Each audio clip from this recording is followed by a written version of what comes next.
Hey, what's up? Welcome back to your channel name. This time, we're going to dive into a story that will make you think twice before walking alone at night. Grab some snacks, turn off the lights, and listen closely. Elena Rowe, a young architect from London, arrived in the remote northern village of Netherby under a grey, cloud-laden sky. The late autumn chill pressed against her skin, and the fog curling over the narrow village roads gave the impression that time had slowed here, maybe even stopped altogether. She had come alone, her journey consisting of a quiet night train followed by a taxi ride from the nearest station. Her destination was an old villa left to her by her late uncle, Sebastian Rowe, who had died under mysterious circumstances 2 weeks prior. The villa stood like a monument from another time, nestled deep in a pine forest, far from the rest of the village. It was massive, Victorian in style, with steep rooftops, Gothic windows, and ivy crawling up the stone walls. Even from a distance, the house exuded a strange silence, as if the forest itself held its breath around it. Elena had no real connection to her uncle. Their contact had always been limited, occasional letters over the years. Still, what unsettled her most wasn't the eerie location or the family distance, it was the last letter she received, dated a full week after his official death. Stepping inside, she was met with a stale, pungent smell, thick with old dust and moisture, as if the air hadn't been disturbed in decades. The front door creaked on its ancient hinges, resisting her push like it hadn't opened for anyone in a long time. The wooden floors groaned faintly under her steps, and the walls were lined with faded portraits in ornate golden frames, their subjects long forgotten but still staring with hollow intensity. Most of the furniture had been shrouded in white sheets, giving the rooms a ghostly appearance. Dust blanketed everything, forming a soft, grey layer that dulled the light even further. Heavy, crimson drapes covered the large eastern windows, blocking out the gloomy daylight entirely. An antique wall clock ticked in slow, uneven intervals, its hands barely moving. The atmosphere felt more like a sealed museum than a home. What disturbed her more than the silence or the decay was the lingering sense that someone, was still present. The air felt thick and watchful, as though it carried whispers that hadn't yet faded with time. Her heart beat just a little faster with every step deeper into the villa. Later that day, after a brief rest in the master bedroom, Elena began cleaning the sitting room. She opened some of the heavy drapes, letting in what little light the grey afternoon allowed. As she pulled a dust cloth from the main wall, she revealed a massive portrait. It was of an elderly man, standing tall in a long black coat, with sharp eyes and a blank expression. Behind him in the painting was the very hallway Elena had just walked through, painted with uncanny accuracy. What made her skin crawl was how familiar the man looked. It took her a moment to place it, but then she remembered, the same man had been standing near the woods when her taxi had arrived. An old man, silent and still, watching from the trees before vanishing without a sound. She hadn't thought much of it at the time, assuming he was a neighbor or groundskeeper. But this portrait changed everything. Below the frame was a small brass plaque, Wycliffe, Villa Rowe caretaker, since 1973. A chill moved through her. If the man she saw was indeed Mr. Wycliffe, and he had truly been the caretaker since 1973, then he would be well into his 90s by now. But the figure she saw was upright, precise, and strangely untouched by time. While she stood in stunned silence, the room's atmosphere shifted again. The air seemed to grow colder without explanation. There were no footsteps, no creaking doors, only a rising tension, a whisper of movement felt rather than heard. Elena turned her head, and at the far end of the corridor, where the light barely reached, stood the same man from the portrait. He wore the same black coat, crisp and buttoned, with polished shoes and a face as pale and sharp as the painting. His hair was a flawless silver, combed back neatly, and his hands rested calmly in front of him. He made no expression, just watched her for a moment before approaching with unnerving silence. His movements were smooth, almost too smooth, as if his joints bore no age. He introduced himself as Wycliffe, the caretaker of Villa Rowe. His voice was low and deliberate, each word measured as if read from a script he had repeated 1,000 times. He explained, calmly, that he had been tending to the villa since the early 70s. No more, no less. There was nothing aggressive in his demeanor, yet everything about his presence felt wrong. His politeness was too perfect, his voice too steady. After speaking, he bowed slightly and retreated down the hallway without another word, disappearing into the shadows that swallowed him like a curtain. The following morning, Elena found a folded piece of paper slid under her bedroom door. The paper was thin and old, its edges yellowing, and the handwriting on it was meticulous, too precise to be casual. It was a warning. A note, supposedly from Mr. Wycliffe, asking her not to attempt to open a particular door in the villa. A large wooden one, located in the basement. According to him, that door was never meant to be opened, not by her, not by anyone. He described it only as the place where the Rowe family stored their bad memories. That was the phrase he used, with no further details.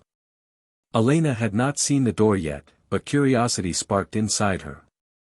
Why would a caretaker leave such a warning? And why not tell her in person, as he had the day before? She spent the next few hours exploring the villa's lower levels, brushing aside cobwebs and shadows. Eventually, she found it. The basement door. It was massive, dark with age, and iron-banded like something out of a dungeon. A rusted iron crucifix had been etched upside down into the top panel, and the keyhole was ancient, embedded deep in the wood. A thick, cold chain lay coiled around the handle. Just standing near it made her breathing shallow. She didn't intend to open it, not yet, but something about the door called to her. And deep inside, she sensed that whatever was behind it, had already begun to stir. That night, sleep did not come easily. The wind outside howled through the tall pines like a warning, and the villa groaned under its own weight. Elena lay awake on the old four-poster bed, the mattress sinking in just slightly too much, as if it remembered someone heavier. Around 2 a.m., she finally drifted into sleep, but what followed was far from restful. In her dream, she was standing in the basement, alone, holding a candle that flickered violently though there was no breeze. Before her stood the same chained wooden door, but this time, it wasn't still. The door pulsated as if something alive was trapped inside, breathing slowly, heavily. A low thump sounded from within, rhythmic, like a heartbeat. Suddenly, black water began to leak from the bottom of the door, thick and tar-like, seeping across the cold stone floor toward her bare feet. As she backed away, a voice called her name from behind the door, her full name, clearly and slowly, as if savoring each syllable. It was not her uncle's voice. Nor was it Wycliffe's. It was older, raspier, as though it came from the mouth of someone buried for centuries.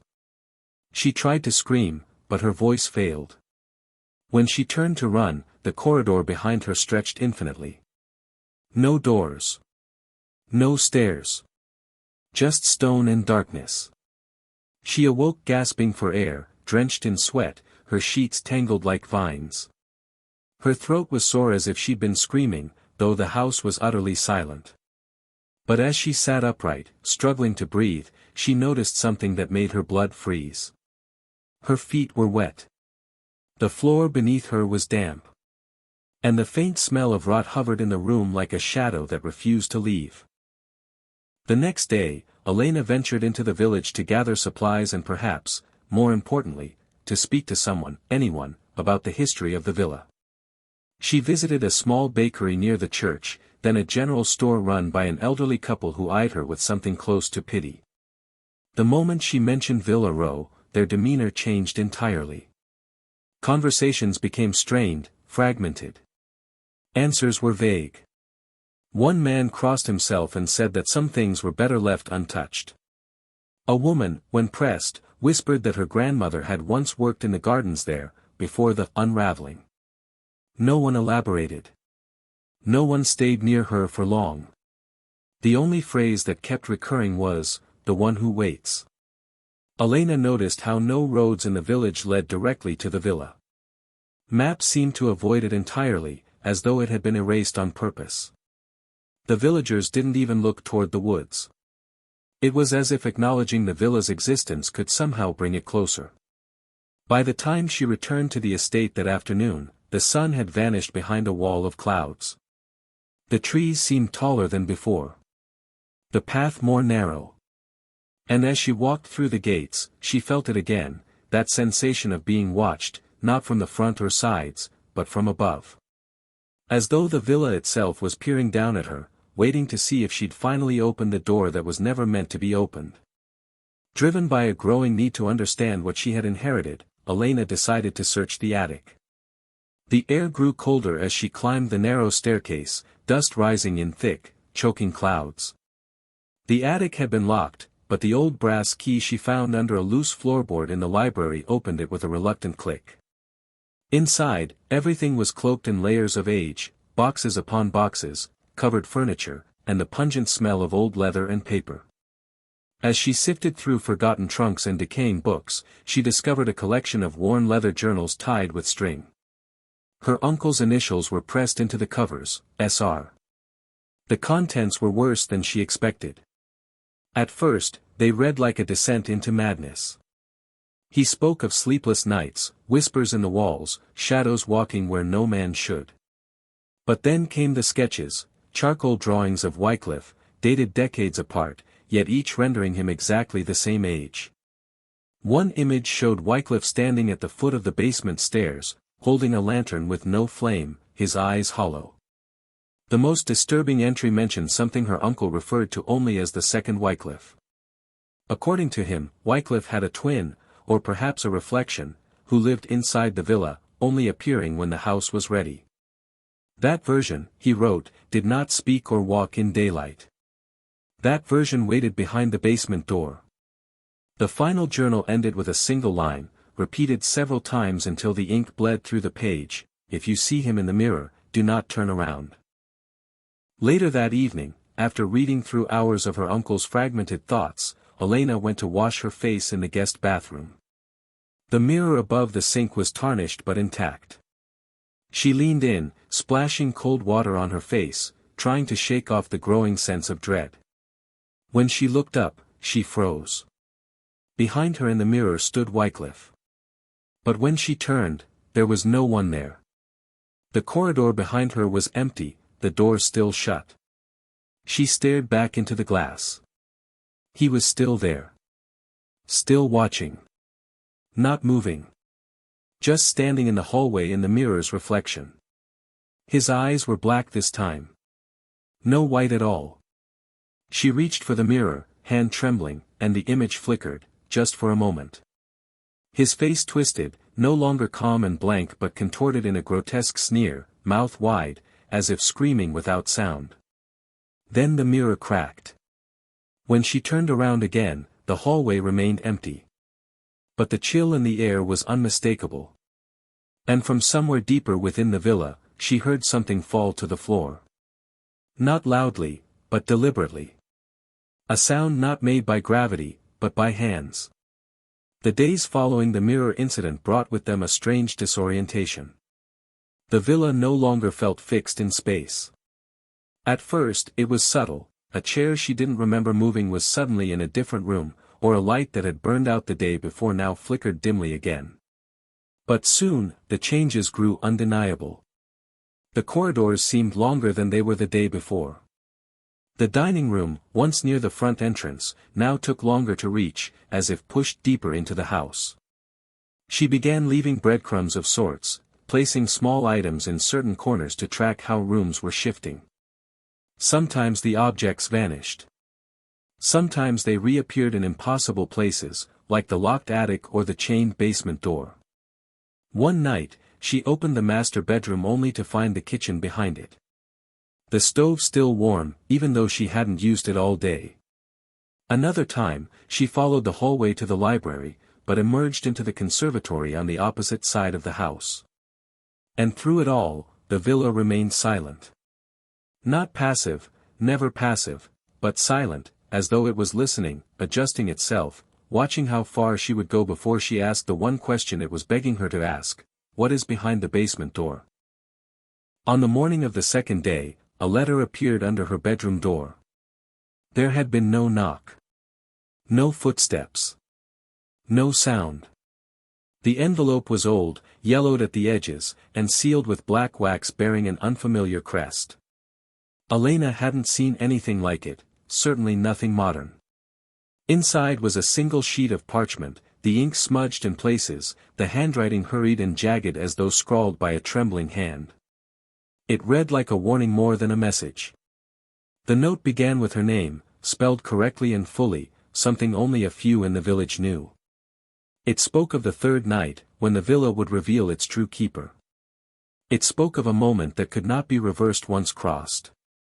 It told her that the villa was not haunted in the way most places were. The villa remembers. It chooses. It waits until it is sure. The letter ended with a chilling instruction: do not let him speak. If he speaks, he becomes. Elena's hands shook as she folded the letter back, but it wouldn't fit into the envelope anymore, as though it was never meant to be returned. She scoured the entire property for anyone who could have delivered it.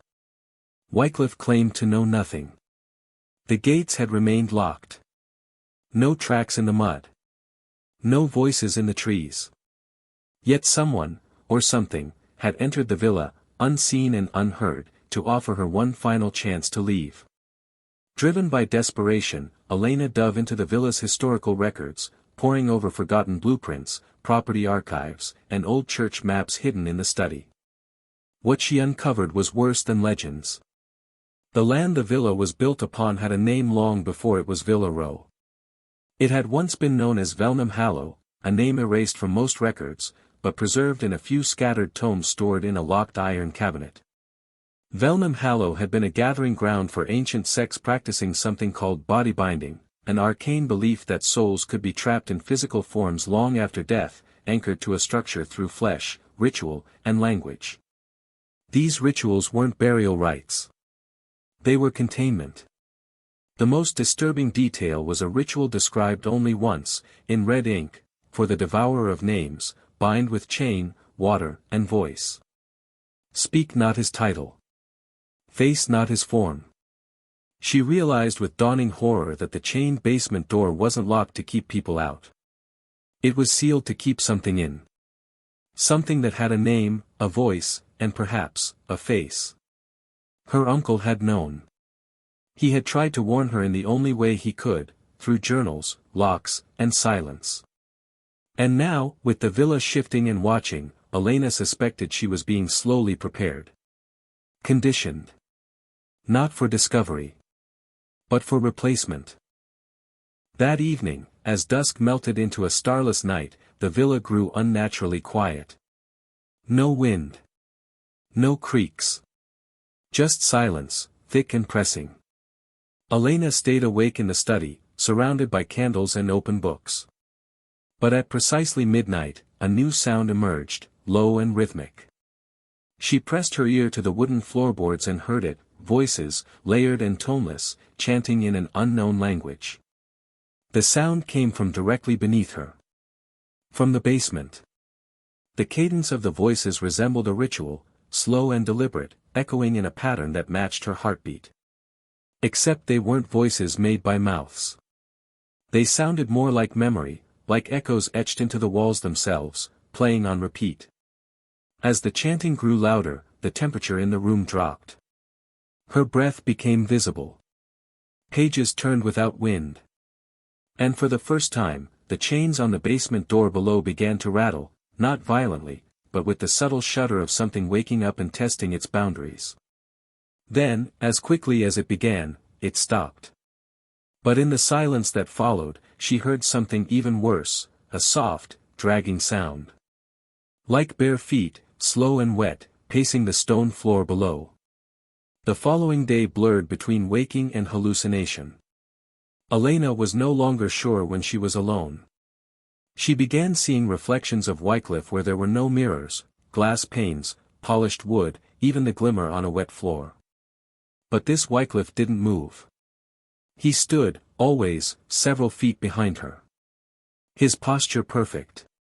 His smile fixed. His hands too long. Once, she caught him standing behind her in the reflection of the antique wardrobe mirror, and when she turned, no one was there, but she could feel breath on her neck. Cold, shallow, and not her own. Another time, his figure appeared in the piano's lacquered surface, standing just beside her even though the room was empty. By sunset, she no longer trusted her eyes. Or her ears. Or her sense of time. She opened the bathroom mirror cabinet and his reflection was inside it, inches from her own face. She shut it. He was gone. But the dread remained. Because it was no longer just about whether he was real. It was about when he would stop being a reflection and become something solid. Something permanent. Something allowed. At the stroke of midnight, as the third night officially began, Elena stood at the top of the basement stairs, candle in hand, heart hammering like war drums. The chanting had returned, faint but urgent, coming from beneath her feet. But this time, there was something new, the sound of chains dragging, no longer tight, and the soft weeping of someone deep below. Compelled by something between terror and inevitability, she descended. The air grew thick with rot and mildew. The candle struggled to stay lit. The stairs creaked under her feet like they remembered others who had walked this path, and never returned. And then she saw it. The chained door, once sealed so tightly it seemed fused to the stone, was now slightly ajar. The chains lay slack across the ground, dripping black water. A single handprint had smeared across the inside of the door, long fingers, clawed, pressed with wet force. From within the dark, 2 pinpricks of light stared back at her. Not eyes. Not reflections. But something older. Watching. The villa groaned. And the doors slowly began to open wider. Beyond the loosened door lay a staircase leading further underground, one that wasn't in the original blueprints. Carved from stone and slick with damp, it spiraled downward into an impossible space that no architect would dare design. The temperature plummeted. The air grew metallic, as if soaked in old blood. At the base of the stairs, she found it, a submerged chamber with water so dark it reflected nothing. Moss and bone fragments clung to the walls. Floating atop the black pool were objects that didn't belong to her but were disturbingly familiar, a red scarf her mother used to wear, a photograph she once lost in childhood, a ceramic doll from her uncle's bedroom shelf. These weren't just remnants of others. They were hers. Or rather, they would be. Inscribed on the far wall were hundreds of names, etched in uneven script. Some were crossed out. Some were still glowing faintly. She found her uncle's name, Rowe. Below it, hers had already appeared, Elena Dorne. It pulsed softly like a heartbeat. Something was rewriting her into the house, even before her death. Or maybe, instead of it. A sound emerged from the black water, like a footfall on stone, though nothing should be able to walk across liquid. Then, from the shadows, Wycliffe appeared. His body was the same. But it wasn't. His face shimmered as if submerged in oil. His eyes had no whites, only black, bottomless orbs. His mouth didn't move to speak, but the air around him twisted, as though absorbing her thoughts rather than replying to them. Elena realized then, Wycliffe had never aged. Never changed. He wasn't the latest in a line of caretakers. He was the line.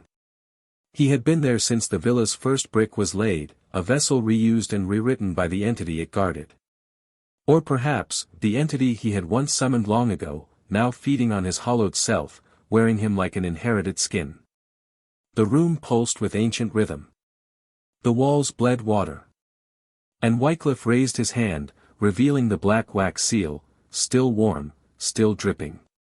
Elena had never received a warning. She had received an invitation. The chamber grew tighter. The water climbed higher. Faces began to form in the ripples, dozens of them, screaming without mouths, reaching with hands that no longer had form. Victims, previous keepers, intruders, and the forgotten. They stared up at her with pleading eyes, some trying to pull her down, others silently begging her to run. But then the voices stopped. Everything stilled, and Wycliffe stepped forward, holding out a rusted key and placing it gently on the surface of the black pool. It floated without sinking. A symbol. An offer. Elena understood instinctively, this was the choice. If she took the key, she could become the keeper. She would inherit the house's memory, its rules, and its darkness. Her body would endure, her name would be etched into the foundation, and the cycle would continue. She would belong. If she refused, the house would not kill her. It would erase her. She would vanish from memory, from history, from every photograph and family record. Even her own grave would reject her name. With trembling fingers, Elena reached for the key. And then, she slapped it deep into the water. The pool hissed as if scorched. A sudden roar echoed from the walls, as if the villa itself was in agony. The black water splashed violently, pulling inward toward a whirlpool that spiraled with inhuman rage. The relics scattered. The names burned bright and began to fade. She had broken the ritual. Refused the role. But it wasn't over. The chamber shook. Cracks raced along the ceiling. Faces screamed louder. Wycliffe's body began to distort, stretched unnaturally as if yanked from multiple directions at once. His skin peeled in layers of shadow, revealing something underneath that had never been human. The walls peeled back, revealing rows of chained rooms beyond, each holding versions of the villa from different eras, stacked like memories in a decaying mind. She saw herself, another her, in one, already dressed in the keeper's attire, staring blankly ahead. The villa was not a house. It was a loop. A memory engine. A trap of time and role, feeding on variations of the same decision over and over again. Elena ran. She didn't look back as the stone ceiling cracked and fell behind her. The stairs began to crumble. Black water chased her like smoke, rising unnaturally fast. Every door in the villa slammed shut behind her. Every candle blew out. She sprinted toward the front doors, the ones that had remained sealed for decades, and found them open. Moonlight spilled through. She crossed the threshold just as the house exhaled one final groan, then fell silent. Outside, the night was still. The village lights in the distance flickered. Time resumed. She was free. Or so she thought. Weeks later, back in her apartment, she received a package with no return address. Inside was a photograph, sepia-toned and aged. It showed Villa Rowe, newly built, with a man and woman standing at the steps. But it wasn't her uncle. The man was Wycliffe. And the woman was her. At the bottom of the photo, etched into the wood backing, was a single line, Elena Dorne, Keeper 12. Her name had never faded from the wall. It never would. That was our story for tonight. Do you think it's just an ordinary tale, or is there something more to it? Share your thoughts in the comments. Don't forget to like, share, and subscribe so you won't miss the next stories. See you, if you still dare to watch next time.